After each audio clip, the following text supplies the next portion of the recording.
Para suruin tayo palagi, ang gagamitin natin ay malalakas na hero ngayong season. Kaya agad ko nang inilak itong gold. Kasi base sa aking pananaliksik, ito ang pinakamalakas na hero ngayon. Tapos pinalam ko rin sa kanila na ako ang pinakapogi. Ang kapal na mukha mo! Sana all. Sa umpisa pa lamang ng laban ay kitang-kita na siguro talaga ang pinakamalakas na hero dahil binabalda ko na agad yung nakatapat ko. Pwede na! Pati nga yung Cornelia dito ay mabilis ko nang sinusugod at hindi talaga makapalag kahit akin ang binabalagbag. At maya-maya pa ay may ulti na ako kaya susubukan ko na agad ang lakas ni God. Kung mamamatay talaga yung kalaban nang hindi tumatama ang ulti niya. Pero mali pala tayo guys, hindi pala ganun kalakas yung God kung hindi tumatama ang ulti kaya dapat kailangan nating patamain. At dito nga sa ikalawang pagkakataon ay pinatama ko na yung skill ko. Hala siguro nung mitch nila ay makakaligtas siya sa galing ko. Kaya napapflicker muna ako dito sabay hagis nung bilog-bilog. At nakapas lang ko nga dito yung isa at naka-first blood ako dito as lane. Ma'am, galing mo pala dyan ah. Hindi ko alam ah. At dito ay nagpapalpagan na sila at sinisipat-sipat ko nga dito. Tapos sinagisan ko ng bilog. Tapos napakumbo ako dyan, napakalupit ng kumbo dyan. Kaya alam guys, ay nakaiis nung namin. Grabe talaga. Tapos napatipi-tipi ako dyan guys. Yan guys, ang sekreto ng mapog eh. Kailangan yung tipihan guys. Para yung kalaban natin ay magalit. Para masira yung laro nila. Sekreto yan guys ng malalakas. Tapos yan guys, ay nagalit na yung saber nila. Tinarget lang ako. Ayan, tudas ako.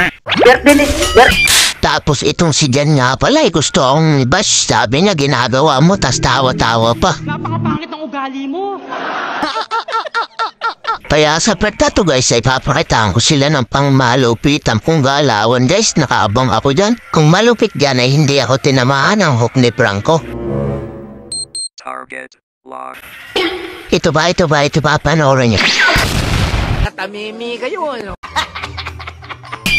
Tapos dito guys, panoorin nyo, nakakasa na talaga yung pinaghirapan kong ultian tapos nakaiis na naman. Lagi silang nandyan bagay mang kikiis. Tapos pag nandiyan yung savior ako ang nadatarget lock, hindi nila mapatay-patayan. Sorry. Tapos dito guys, bawat hagis ko ay nakaka-one hit na nga ako.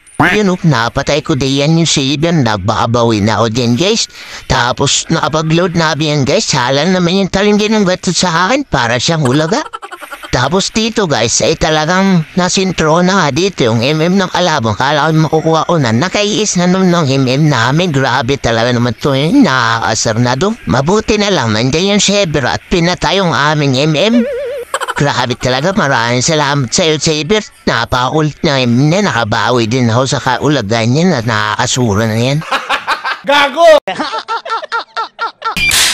Tapos dito guys, nag-iinit na ang puwit ni Franco. Talagang nag-flicker pa siya dyan para mahabol ako. Tapos nagpa-invisible pa siya dyan. Tapos hindi rin naman siya mahabot kay Jess.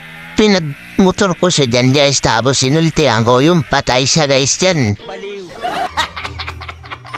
Grabe dito guys, matatapos na lang yung laban, hindi pa ako matamaan at masitan ng mga tank na to. Oh, tingnan nyo guys, sa hangin sila nasit. Baka siguro guys, pangarap nila maging aeroplano para lipad-lipad sila sa hangin, kaya gayon sila ngayon.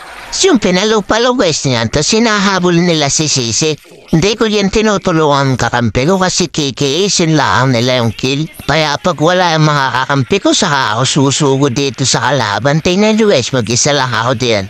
Para hindi nila makaiisang kill. Para ako lang mag-isa at ako uubos sa mga kalaban ko. Naultihan ko nga sila dyan guys. Tapos yun, tudas ko diyan yes, yung nila. Tapos yan, naghahabol na naman yung Franco sa akin. Hindi na naman makatama. Ayan, tingnan nyo, hindi naman siya makakahabot yan guys. So, pinakita ako na naman ang motor ko. Kaya ako mabilis, pinimotor ako. Talagang may pagkatanga ito.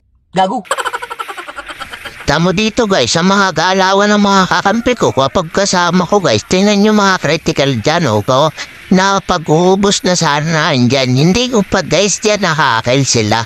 Tingnan mo guys, oh, Wala man lang akong na-feel kahit isa, makakaiis talaga itong makakampi ko. Nakakaasar talaga dito. Tapos dito guys ay malapit na namin matapos yung laban. Nakapag-load na rin kami dito.